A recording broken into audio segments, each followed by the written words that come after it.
De tota manera, les tensions de grup es destaquen enmig d'aquesta barrejadissa tèrbola. Els nobles eren nobles, els ciutadans honrats, i els altres, una tercera i vaga aglomeració. Les dissensions entre els estaments eren sovint actives, una entre classe i classe. D'altres vegades prenien un altre camí. Les bandositats aristocràtiques endèmiques a la València medieval s'expliquen per aquest costat. Les picabaralles entre nobles, plenes de famílies rivals o de simple substància econòmica, havien d'ésser sotmeses a la jurisdicció ordinària, és a dir, a un jutge burgès. L'orgull de casta no tolerava aquesta submissió i els interessats preferien de ventilar la discòrdia amb les armes, en modestes guerres civils. Els bàndols tindrien potser d'altres pulsions. La pau exterior, en alguns períodes, deixava ociosos els cavallers i allò, la brega de clans, era un executori alliberador. També podem atribuir a alguns d'aquells antagonismes una dimensió política més seriosa. Centelles i Vilaraguts, per exemple, canalitzen al principi del XV i respectivament la tendència feudal i filoaragonesa i la popular i filocatalana.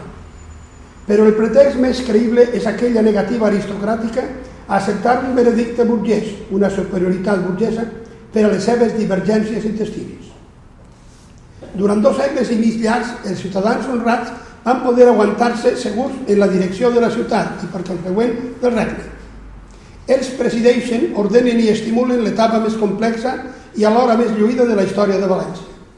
La intervenció dels nobles en el govern municipal, tal com venia regulada per Surs, no fou un inconvenient insuperable per a llur acció. El Consell, cos consultiu de base popular, sostenia el patrimoni, el patriciat enfront de l'aristocràcia.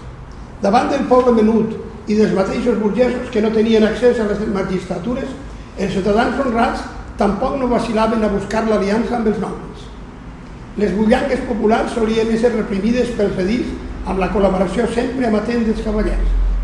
Amb aquesta mena d'equilibris i de confabulacions, els ciutadans van anar fent i no podien despar que la cosa els sortís malament. En el regnat de Ferran el Catòlic, però, la seva situació comença a flaquejar. Els esquemes institucionals foren ultrapassats i vulnerats més d'una vegada. Eren ja les vigílies de la Germania. Al llindar del segle XVI, el patriciat ha d'acarar-se amb el doble embat de classe, que posava en perfil el seu regular usdefruir del poder, el dels nobles cada cop més agossarat i els de les capes inferiors en una fase d'excitació agressiva.